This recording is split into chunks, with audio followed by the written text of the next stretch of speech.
So here we have the Mini 5-door hatchback on a 70 plate. I'm going to start off by hopping inside the car and running through some controls first of all. Okay, now that we're inside the car, we're going to start with the dials. On the left-hand side, we have the rev counter.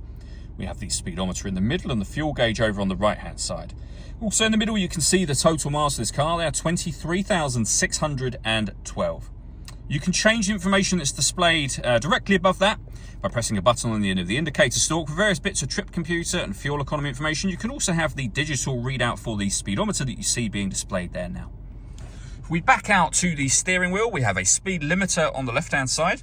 And on the right-hand side, stereo and phone controls. You can't use the phone controls until you pair them up to the car, which is done under the phone or communication heading in the central area just here, and then you go manage mobile devices and you'd connect a new device.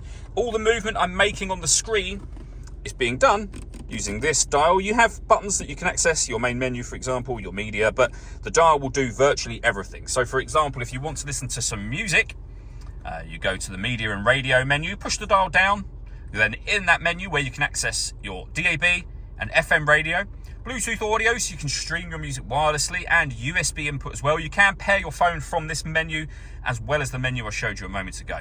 We then have the main volume for the stereo. Below that, the air conditioning. So you can adjust the direction of the air, the fan speed, and the temperature. The air conditioning is on at the minute. That's off, back on again. You can recirculate the air that's in the car. It's a great way of heating it up or cooling it down quickly depending on the temperature you set over here. And we've got a heated rear screen as well. We can turn on and off the traction control. We can start and stop the engine. And this button turns off the stop and start. So this car is designed to cut out when it's stationary in traffic to save you fuel. That system is off when that light shows. We have a 12-volt charging socket and USB input, the gear lever for the fully automatic gearbox, and then the dial that I went through just a moment ago. All that leaves me to say is thank you for taking the time to watch this video.